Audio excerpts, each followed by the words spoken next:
Hello everyone, it is day 4 of Banned Books Week 2021, and today we are continuing our discussions about and relating to Persepolis by Marjane Satrapi. English breakfast is my drink of choice today in the Banned Books mug.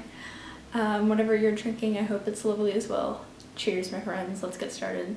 So today, it's Wednesday, middle of the week, so I thought I'd do something fun to break up some of the more serious topics we're talking about this week. And I wanted to devote today to talking about how pop culture affects you as a child, because that's something Marjane touches on quite a bit in the book. How her father, I believe specifically, but more broadly her parents, are into Western rock, things that were popular at the time in America, in Europe and stuff, were brought into her life. And there's the scene later where she's older and she's getting a cassette tape from the guy, very like under the table kind of a thing. So today I really wanted to talk about how we absorb pop culture when we're younger, and also how our taste in pop culture kind of staples out in our teen years or early 20s or so. So the first place you experience exposure to pop culture is obviously through your parents, your guardians, or whatever adult figure is raising you. And that's where I find my love of what is now classic rock. And a lot of music, I find I tend to gravitate towards stuff that I was raised on, or at least things that are like tangentially related to it, or came out at the time but I didn't know of it, if that makes sense. So like artists that my parents didn't necessarily listen to, but they were still active at the time. So I got into them on my own time when I was older. Or we'll talk a little bit later. Actually, not a little bit later, let's roll right into this. The next thing is just things that are popular at the time, things that come out at the time. I think of my childhood, early 2000s, like TV shows and music and movies and stuff like that come to my mind, even if I didn't see them at the time, if I was too young to see them, or they came out right before I was born. Another way pop culture hits you is through your peers, your friends, people your age who you are around constantly, whether it be in school, or you do like some sort of activity or whatnot, or you just go to the park and talk with people your age. And again, this is sort of stems from the what is popular at the time, what is coming out at the time.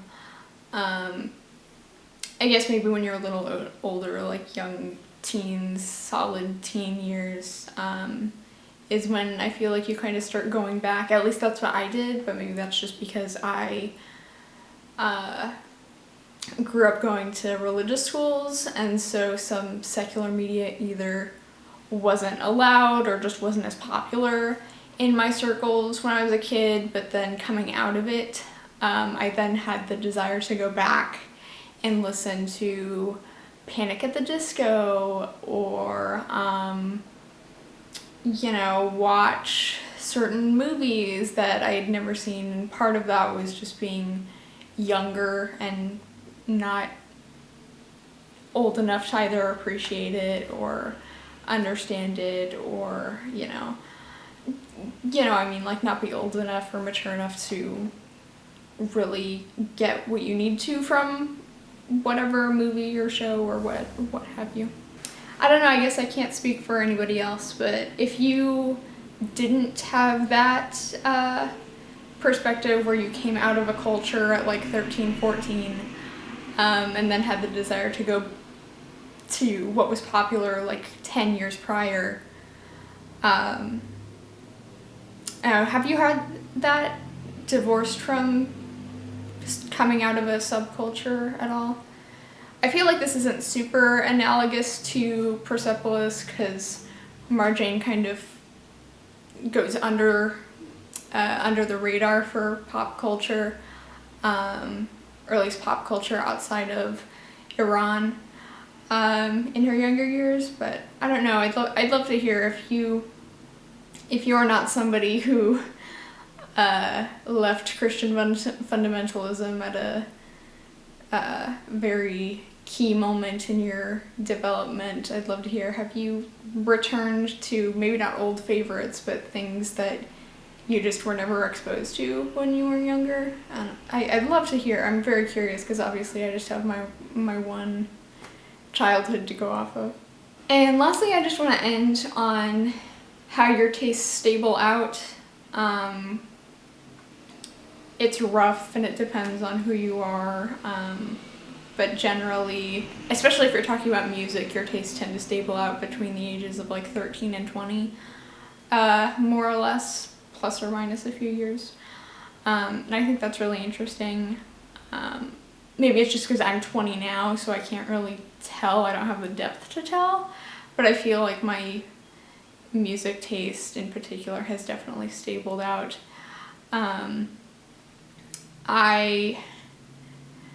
As I said, I felt the need to go back to things from like 2005, 2006, 2007, stuff that I probably would have heard growing up if I wasn't in, fundy Christian schools, or not, I don't know.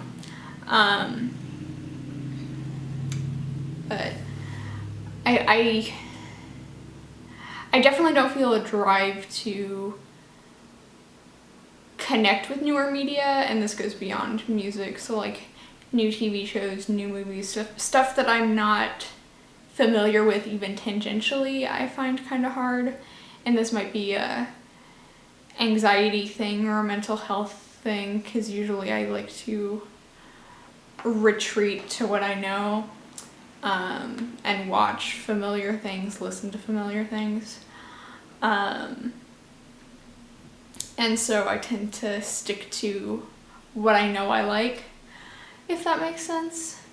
I don't know, maybe this will change a bit as I get even older, but at the moment I've like held the same taste since I was, 16, 17. Now I'm past 20, so I don't know. Let me know if you've gone through this phase in life. How was your media taste? Did it change at all after this? I don't know. Let me know. This is a discussion, so drop a line downstairs in the comments. Pretty quick video today. Again, a lot of these I like to keep kind of quick because there's so many days in the week. But yeah, let me know how you took pop culture when you were a child, how you absorbed stuff. Did you go back to things that you either had as a kid or didn't have as a kid and you wanted to see what they were all about because that was something you never had the chance to? Again, sort of a midweek tangent. Hopefully this breaks up the more serious topics this week. And I look forward to seeing you tomorrow. So until then, practice safe and consensual sex. Bye, everybody.